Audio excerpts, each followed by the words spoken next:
Hello friends, welcome back to my channel Adam's cafe. ഇന്ന് നമ്മൾ ചെയ്യുന്നത് വളരെ എളുപ്പത്തിൽ തയ്യാറാക്കാൻ പറ്റുന്ന നല്ല ഹെൽത്തി ആൻഡ് ടേസ്റ്റി ആയിട്ടുള്ള ഒരു സൂപ്പാണ് ബ്രൊക്കോളി സൂപ്പ്. ബ്രൊക്കോളി സൂപ്പ് നമുക്ക് പല രീതിയിൽ നമുക്ക് ചെയ്യാം. അപ്പോൾ നമ്മൾ അതിൽ വളരെ സിമ്പിളായിട്ടുള്ള ഒരു രീതിയിലാണ് ഇന്ന് ബ്രൊക്കോളി സൂപ്പ് ഉണ്ടാക്കുന്നത്. അപ്പോൾ നമുക്ക് നേരെ വീഡിയോയിലോട്ട് പോകാം. എങ്ങനെയാണ് വളരെ ടേസ്റ്റി ആൻഡ് ഹെൽത്തി ആയിട്ടുള്ള ഈ ഒരു ബ്രൊക്കോളി സൂപ്പ് തയ്യാറാക്കുന്നത് നോക്കാം. സൂപ്പ് തയ്യാറാക്കാൻ ആവശ്യമായിട്ടുള്ള ബ്രൊക്കോളി നമ്മളിവിടെ എടുത്തിട്ടുണ്ട്. ഇതൊരു 1/4 കിലോ അടുപ്പിച്ച് വെയിറ്റ് വരുന്ന ബ്രൊക്കോളിയാണ്. അപ്പോൾ ഇത് മുഴുവൻ നമ്മളിന്ന് തയ്യാറാക്കുന്ന സൂപ്പിലോട്ട് ഉപയോഗിക്കുന്നുണ്ട്. ഇനി നമുക്ക് ബ്രൊക്കോളിയുടെ ഫ്ലോററ്റ്സ് ഒക്കെ ഒന്ന് സെപ്പറേറ്റ് ചെയ്തെടുക്കണം. അതിനുശേഷം നമ്മളത് വിനാഗിരി ഒഴിച്ച് കുറച്ച് വെള്ളത്തിൽ ഒരല്പസമയം അരമണിക്കൂറോളം ഒന്ന് നമ്മളത് സോക്ക് ചെയ്ത് വെക്കുന്നുണ്ട്. എന്നിട്ട് നമുക്ക് കൊണ്ടുവരാം. സ്റ്റവിൽ ഒരു കടായി വെച്ചിട്ടുണ്ട്. അത് ചൂടായി വരുമ്പോഴത്തേക്കും അതിനകത്തേക്ക് 2 ടേബിൾ സ്പൂൺ അളവിന് ബട്ടർ ചേർത്ത് കൊടുക്കാം.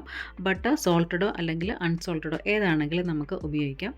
നമ്മൾ ബട്ടർ ഉപയോഗിച്ചതിന് പകരമായിട്ട് വെജിറ്റബിൾ ഓയിലോ അല്ലെങ്കിൽ ബട്ടറും വെജിറ്റബിൾ ഓയിലും കൂടി മിക്സ് ചെയ്തിട്ടാണെങ്കിലും ചേർത്ത് കൊടുക്കാം.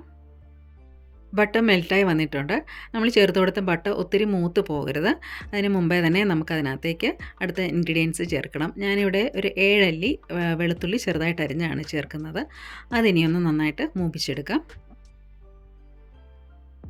നമ്മൾ ചേർത്ത് കൊടുത്ത വെളുത്തുള്ളിയൊക്കെ പാകത്തിന് മൂത്ത് വന്നിട്ടുണ്ട്. നല്ല സ്മെല്ലിപ്പം വരുന്നുണ്ട്. ഇനി നമുക്കിതിനകത്തേക്ക് ചേർക്കേണ്ടത് ഒരു സവോള ഇത് കൂട്ട് അരിഞ്ഞതാണ്. ഇതൊരു മീഡിയം വലുപ്പത്തിലുള്ള സവോളയാണ് ഞാൻ എടുത്തിരിക്കുന്നത്.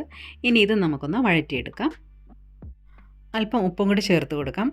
സവാളയൊക്കെ ചെറുതായിട്ടൊന്ന് വഴന്ന് കിട്ടിയാൽ മതി. അതിൻ്റെ നിറം മാറുന്ന വരെയൊന്നും വഴറ്റിയെടുക്കണ്ട. അപ്പോൾ സവാളയൊക്കെ ഈ ഒരു പരുവത്തിലായി കിട്ടിയാൽ മതി. 2-3 മിനിറ്റ് കൊണ്ട് തന്നെ നമുക്ക് ഇങ്ങനെ ആയി കിട്ടും. ശേഷം നമ്മൾ ഇതിനകത്തേക്ക് ചേർക്കുന്നത് അരിഞ്ഞു വെച്ചിരിക്കുന്ന ബ്രൊക്കോളിയുടെ തണ്ടാണ്. അപ്പോൾ അത് ഇത് കൂട്ട് ചെറുതായിട്ട് അരിഞ്ഞിട്ട് നമുക്ക് ഇതിനകത്ത് ചേർത്ത് ഒരു 2-3 മിനിറ്റ് ഒന്ന് വഴറ്റിയെടുക്കാം. അപ്പോൾ സ്റ്റെമ്മും നമ്മൾ കുറച്ച് സമയം ഒന്ന് വഴറ്റിയെടുത്തിട്ടുണ്ട്. അതിനുശേഷം നമ്മൾ ഇതിനകത്തേക്ക് ചേർക്കുന്നത് നമ്മൾ സെപ്പറേറ്റ് ചെയ്ത് വെച്ചിരിക്കുന്ന ബ്രൊക്കോളി ഫ്ലോററ്റ്സ് ആണ്. അത് ഇതിനകത്തേക്ക് ചേർത്തിട്ട് ഇതും കൂടി നമുക്കൊന്ന് കുറച്ച് സമയം ഒന്ന് വഴറ്റിയെടുക്കാം. അപ്പോൾ ബ്രൊക്കോളിയും ഒന്ന് വഴറ്റി ചെറുതായിട്ടൊന്ന് വാടി കിട്ടണം. അതിനുശേഷം നമ്മൾ ഇതിനകത്തേക്ക് ചേർക്കുന്നത് 2 കപ്പ് അളവിന് സാധാരണ വെള്ളമാണ്.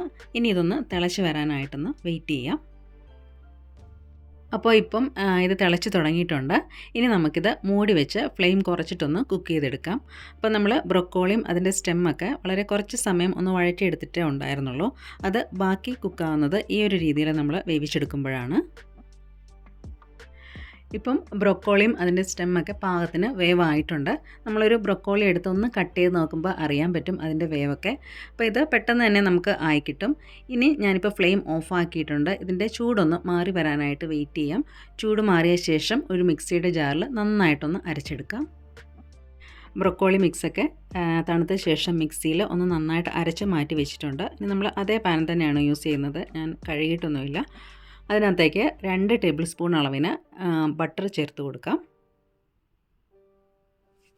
നമ്മൾ ചേർത്ത് കൊടുത്ത ബട്ടർ മെൽറ്റ് ആകുമ്പോഴത്തേക്കും അതിനകത്തേക്ക് ചേർക്കുന്നത് 2 ടേബിൾ സ്പൂൺ അളവിന് ആട്ടയാണ്. ആട്ടയ്ക്ക് പകരം നമുക്ക് മൈദയാണെങ്കിലും ചേർത്ത് കൊടുക്കാം. ഇനി ഇത് നമ്മൾ ലോ ഫ്ലെയിമിൽ വേണമെന്ന് കുക്ക് ചെയ്തെടുക്കാനായിട്ട്. അതിൻ്റെ കളറൊക്കെ ഒന്ന് മാറി നല്ലൊരു സ്മെല്ല് വരുന്നവരെ നമുക്കൊന്ന് കുക്ക് ചെയ്തെടുക്കാം. ഇനി നമുക്ക് ഇതിനകത്തേക്ക് പാലൊഴിച്ച് കൊടുത്ത് വൈറ്റ് സോസ് തയ്യാറാക്കണം. അപ്പം ഈ ഒരു സമയത്ത് നമ്മൾ ശ്രദ്ധിക്കേണ്ടത് ഫ്ലെയിം എപ്പോഴും ലോ ഫ്ലെയിം ആയിരിക്കണം. അതേപോലെ തന്നെ പാലൊഴിച്ച് കൊടുക്കുമ്പോൾ അല്പാൽപ്പായിട്ട് മാത്രം ഒഴിച്ചു കൊടുക്കുക. ആ ഒരു സമയത്ത് നമ്മൾ കണ്ടിന്യൂസ് ആയിട്ട് ഇളക്കിക്കൊണ്ടിരിക്കണം. അല്ലെങ്കിൽ ഇത് കട്ട പിടിക്കാൻ സാധ്യതയുണ്ട്. ഞാനിവിടെ 1.5 കപ്പ് അളവിനാണ് പാല് എടുത്തിരിക്കുന്നത്. അപ്പോൾ നമ്മൾ തയ്യാറാക്കിയ വൈറ്റ് സോസ് പാകത്തിന് തിക്കായി വന്നിട്ടുണ്ട്. ഇതിനകത്തേക്ക് നമുക്ക് ബ്ലെൻഡ് ചെയ്ത് മാറ്റി വെച്ചിരുന്ന ആ ഒരു ബ്രൊക്കോളി മിക്സ് ഒഴിച്ചു കൊടുക്കാം.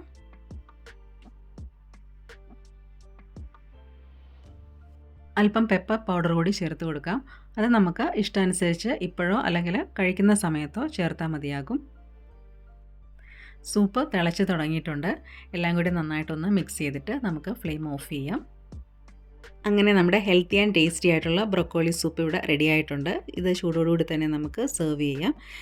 നമ്മൾ തയ്യാറാക്കിയ വൈറ്റ് സോസും ബ്രൊക്കോളിയും കൊണ്ടൊന്ന് ഡെക്കറേറ്റ് ചെയ്തിട്ടുണ്ട്. ഇതിന് കൂടുതൽ എരിവ് വേണമെന്നുണ്ടെങ്കിൽ നമുക്ക് ഇതിനകത്ത് ഈ ഒരു സമയത്ത് പെപ്പർ പൗഡർ ചേർത്ത് കൊടുക്കാം. ഇതിനകത്ത് നമ്മൾ ക്രീമോ അല്ലെങ്കിൽ ചീസോ ഒന്നും തന്നെ ചേർത്തിട്ടില്ല. നമ്മുടെ വീട്ടിലൊക്കെ എപ്പോഴും അവൈലബിൾ ആയിട്ടുള്ള കുറച്ച് ഇൻഗ്രീഡിയൻസ് കൊണ്ടാണ് നമ്മൾ ഈ ഒരു സൂപ്പ് തയ്യാറാക്കിയിരിക്കുന്നത്. ഏത് പ്രായക്കാർക്കും ഏത് സമയത്തും കഴിക്കാൻ പറ്റുന്ന നല്ല ഹെൽത്തി ആൻഡ് ടേസ്റ്റി ആയിട്ടുള്ള ഒരു സൂപ്പാണ് ബ്രൊക്കോളി സൂപ്പ്. അപ്പം ഈ ഒരു ഹെൽത്തി ആൻഡ് ടേസ്റ്റി ആയിട്ടുള്ള ബ്രൊക്കോളി സൂപ്പ് എല്ലാവരും ചെയ്തിട്ട് ഫീഡ്ബാക്ക് അറിയിക്കണേ. താങ്ക്